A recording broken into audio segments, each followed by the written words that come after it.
قۆناغی یەکەمی ئەم وەرزەی چامپیۆنز لیگ بەردەوامی هەیە و 9 یاری تری جەولەی شەشەمیەوە قۆناغا بەڕێوە دەچن. چوارشەمە لایەرێکی بەهێزدا و لە کاتژمێر 11 شەودا یانەی بەرشەلۆنەی ئیسپانی لە دەرەوەی یاریگەی خۆی دەبێتە میوانی یانەی بروسیا دۆرتمۆندی ئەڵمانی. بەرشەلۆنا لەم وەرزەی چامپیۆنز لیگدا تا ئێستا 12 خاڵی هەیە لە 5 یاریدا بە 4 بردنەوە و شکستێک 8 گۆڵی تۆمار کردووە و تەنیا 5 گۆڵی لێ تۆمار کراوە. یانە کەتەلۆنیەکە لەو یاریەدا ئامانجی ئەوەیە 5ەم بردنەوەی بەدوای یەک بەدەست بێنێت لە پاڵەوانیەتەکەدا تا زیاتر نزیک بێتەوە لە گەیشتن بە قۆناغی 16.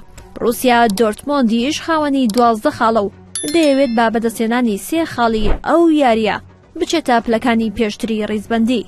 بەرشەلۆنە و دۆرتمۆند لە مێژوودا 4 جار ڕوبەڕووی یەک بوونەتەوە لە پاڵەوانیەتیە فەرمیەکاندا. یانە کەتەلۆنیەکە لە 2 یاریدا براوە بووە و 6 گۆڵی تۆمار کردووە. دۆرتمۆندیش هیچ بردنەوەیەکی نییە و تەنها 2 گۆڵی کردووە. لە 2 یاریشدا یەکسان بوون.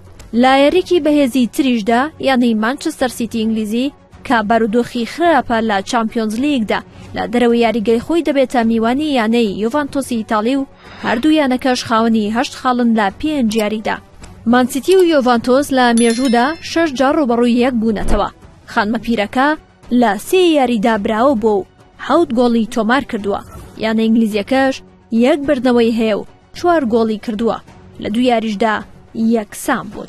لە یاریەکانی تریشدا یانەی ئارسناڵ ئینگلیزی لە یاریگەی خۆیدا میوانداری مۆناکۆی فەڕەنسی دەکات و دەیەوێت ژمارەی خاڵەکانی بۆ 13 خاڵ زیاد بکات. ئەیسی میلانی ئیتاڵیش لە سان سیرۆ میوانداری زڤیزدای سربی دەکات. لە کاتژمێر 8:45 خولەکیشدا ئەتلەتیکۆ مەدریدی ئیسپانی کە تا ئێستا 9 خاڵی هەیە لە یاریگەی خۆیدا ڕوبەڕووی براتیسلاڤا دەبێتەوە و ئامانجی ئەوەیە بەردەوامی بدات بە ئەنجامە باشەکانی چەند هەفتەی ڕابردووی.